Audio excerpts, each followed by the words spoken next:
მამების სკოლა არის გაეროს მოსახლეობის ფონდის საქართველოს ოფისის ინიციატივა, რომელსაც ვახორციელებთ 2021 წლიდან ევროკავშირის მხარდაჭერით. ამჟამად ეს მამების სკოლა, რომელიც ახლა გვაქვს დაგეგმილი, ხორციელდება გაეროს ერთობლივ პროგრამის გენერალური თანასწორობისთვის ფარგლებში შვედეთის მხარდაჭერით. და ზოგადად პირველადი სახე მამების სკოლის იყო ოდნავ განსხვავებული. ის ტარდებოდა რეპროდუქციულ კლინიკებში მათთან თანამშრომლობით და ძირითადად მიმართული იყო უფრო მომლოდინე და ახალბედა მამებისთვის. თუმცა ახლა დაგეგმილი და მოდიფიცირებული ვარიანტი მამების სკოლის არის უფრო ფართო მასშტაბის, უფრო მეტი ანუ უფრო ფართო მასშტაბიანია და მეტი მამა შეუძლია ჩართვა, როგორც იქნება ეს მომლოდინე და ახალბედა, ასევე უკვე გამოცდილი მამებისთვისაც არის ხელმისაწვდომი და მოხარულები ვართ, რომ ჩვენს პარტნიორთან ერთად, მშობლები განათლებისთვის ამ პლატფორმასთან ერთად ჩავატარებთ მომდევნო მამების სკოლას და ის ნდობა, მხარდაჭერა, რაც აქვთ მშობლებს ამ პლატფორმის მიმართ, ჩვენ დარწმუნებულები ვართ, რომ უფრო მეტ მამაზე, მეტ მშობელზე გაგვიყვანს და მამებს დავეხმარებით, რომ იყვნენ უფრო კარგი მამები, უფრო მეტად ჩართულები შვილების ცხოვრებაში, შვილების აღზრდაში და მათ მივცემთ იმის мотиваციას, ცოდნას და უნარებს, რომ ზრუნვის თანაბარი გადანაწილება იქნება ეს თუ საოჯახო საქმეებში ჩართულობა, პარტნიორის მხარდაჭერა და ასე შემდეგ, ანუ ის ძირითადი საკითხები, რომელსაც მოიცავს მამების სკოლა, უფრო მეტი მამისთვის იქნება ხელმისაწვდომი. ამ თემაზე უფრო ჩაშლილად მინდა გკითხოთ, არავისთვის არ არის უცხო, რომ არაერთი კვლევა მოწმობს ქალების უფრო დიდ როლს ბავშვების აღზრდაში, ვიდრე კაცების, მათ შორის გაეროს ქალთა ორგანიზაციის კვლევები მოწმობს ამას და ასე შემდეგ. რა იყო ის მთავარი, რის გამოც გადაწყდა ასეთი სკოლის დაარსება? თუ ჩატარდა გარკვეული კვლევა, სადაც განსაკუთრებით თვალსაჩინოდ ჩანს ის, რომ კაცები უფრო ნაკლებად არიან ჩართულები და მათ უფრო მეტი ხელშეწყობა სჭირდებათ იმისთვის, რომ საკუთარი შვილების აღზრდაში უფრო მეტად მიიღონ მონაწილეობა. დიახ, ეს გარდა კვლევებისა ზოგადად ჩვენ ყოველდღიურ ცხოვრებაშიც ცხადი არის ხოლმე და სამწუხაროა ის, ასე ვთქვათ, საზიანო და მანკი არის სოციალური ნორმები, რომლებიც რატომღაც მამებს მათი ხანდახან მათი სურვილის მიუხედავად უბიძგებს იმისკენ, რომ რაღაც კონკრეტული, ძალიან სპეციფიკური როლი მოირგონ შვილების აღზრდაში და არა ყოველდღიური და ზოგადი ჩართულობა ჰქონდეთ.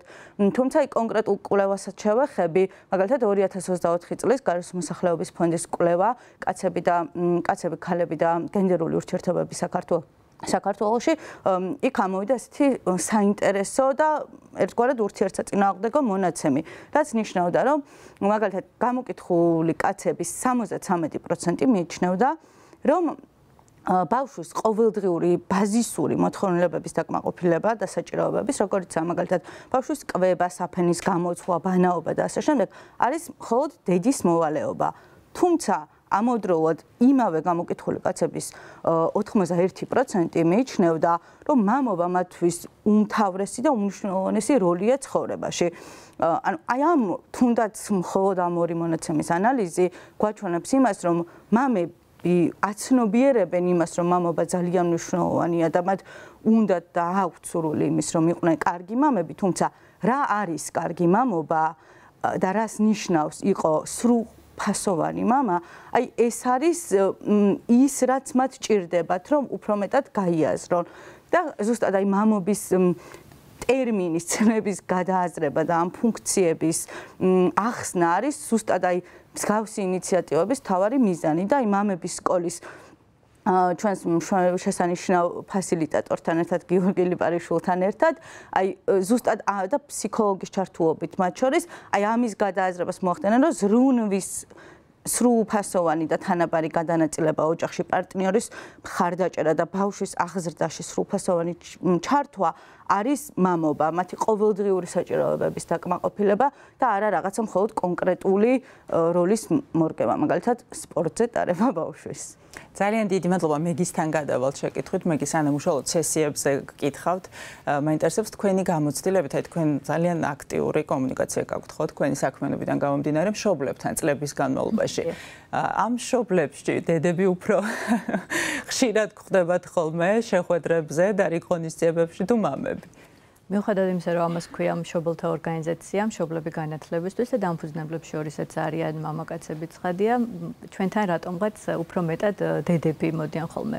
უფრო მეტად კი არა, დაახლოებით 95% ჩვენი წევრების არიან ქალები და მხოლოდ 5%-ს წარმოადგენენ კაცები.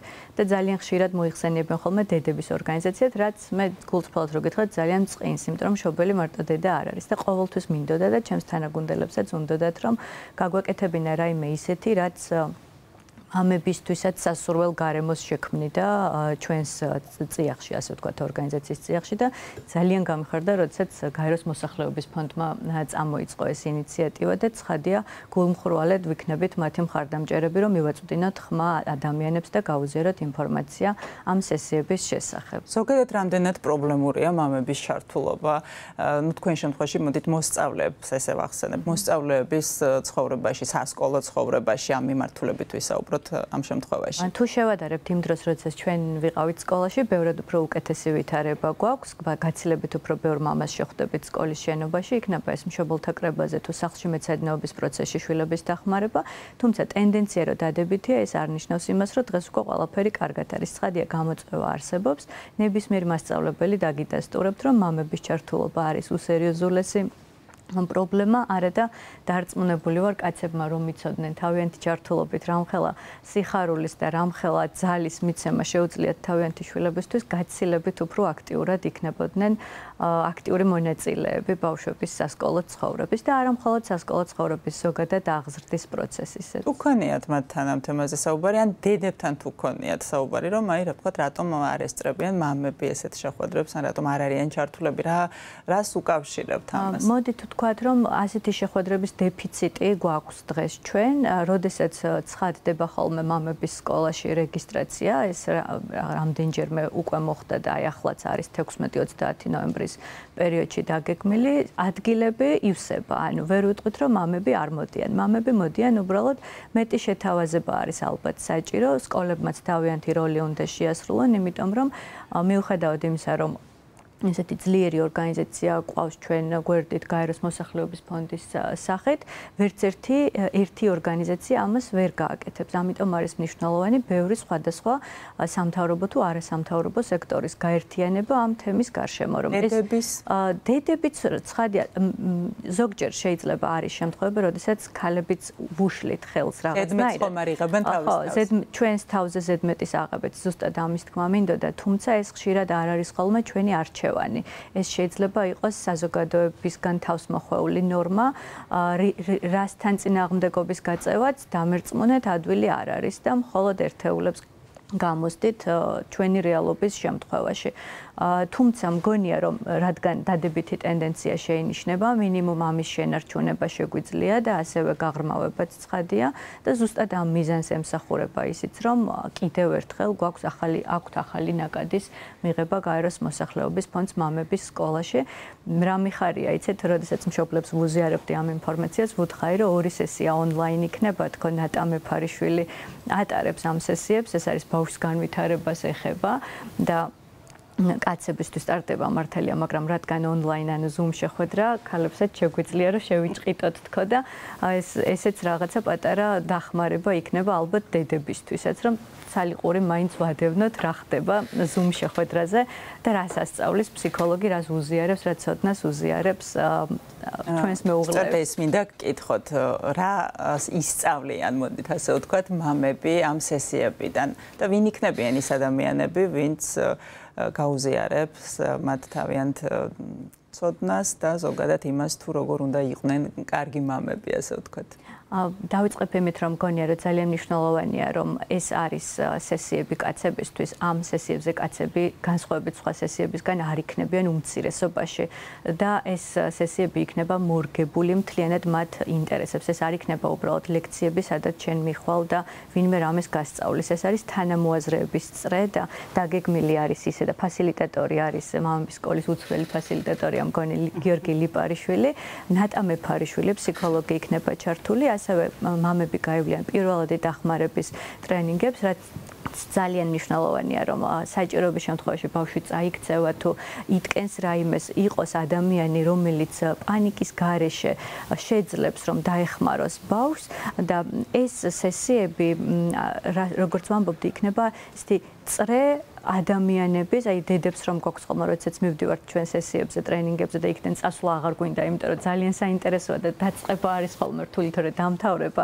დაწყება არის ხოლმე ადვილი, თორე დამთავრება ძალიან რთული, რაღაცა ამდაგვარი იქმნება კაცებისთვისაც. ანუ ნამდვილ კაცია საუბარი, ვინც დაესწრება, შეზღუდული თუ რაოდენობა. შეზღუდულია რაოდენობა, რა თქმა უნდა, შეზღუდულია ამ ეტაპზე 15 მაქსიმუმ 20 მამა შეძლებს რომ მიიღოს მონაწილეობა. დარეგისტრირებით რა პრინციპით შეირჩნენ ეს მამები? ჯერჯერობით არ არიან შერჩეულები, ახლა მიმდინარეობს რეგისტრაცია ყველა ადამიანს, რომელიც არის ახალბედა თუ გამოცდილი მამა, თუ მომლოდინე მამა, რომელიც მალე გახდება მამა, ეს სკოლა არის ღია, არის უფასო, რეგისტრაცია შეუძლია გაიაროს მოსახლეობის ფონდის Facebook გვერდზე, არის სარეგისტრაციო ბმული, ასევე ყველა დაინტერესებულ მხარეს მშობლები განათლებისთვის, ვინც ორგანიზაციაში ვინც მოგწერს ცხადია გავუზიარებთ, ეს არის სრულიად საჯარო.